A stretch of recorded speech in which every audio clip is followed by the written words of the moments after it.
বনাব গৈ আছোঁ আমি এখন বেলেগ ধৰণৰ দাইল, য'ত থাকিব ৰঙালাওৰ আগ, মানে ৰঙালাওৰ যোনখিনি আগৰ কুমলীয়া পাত থাকে সেইখিনি, আৰু কঁঠালৰ গুটিৰে আমি বনাম দাইলখিনি। চাই থাককচোন কেনেকৈ বনাম।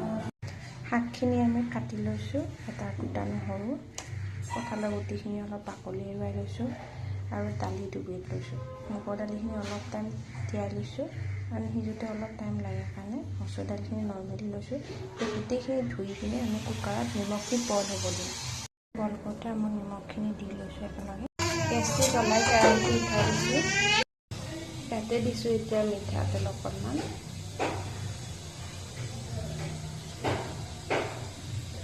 গৰম তেলখিনিত দিছোঁ পিঁয়াজখিনি, কাটি থোৱা পিঁয়াজখিনি দি কিনে আমি অকণমান ৰঙচুৱাকৈ পিঁয়াজখিনি ভাজি ল'ব লাগিব। এতিয়া আমি অকণমান ইয়াতে দিছোঁ হালধি গুড়ি, দি কিনে অকণমান পিঁয়াজখিনি লগাই কিনে ইয়াতে আমি দি দিম এতিয়া বইল হৈ থকা দালি।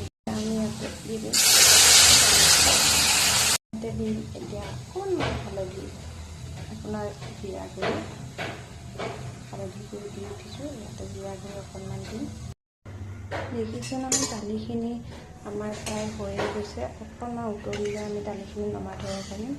একেবাৰে সহজ পদ্ধতিত আৰু একেবাৰে কম বস্তুৰে সামগ্ৰীৰে আমি বনাব পাৰোঁ এই দালিটি। খাবও বহুত সোৱাদ হয়। কঁঠালৰ গুটি দি কিনে বনাই চাবচোন এবাৰ খাই কিনে।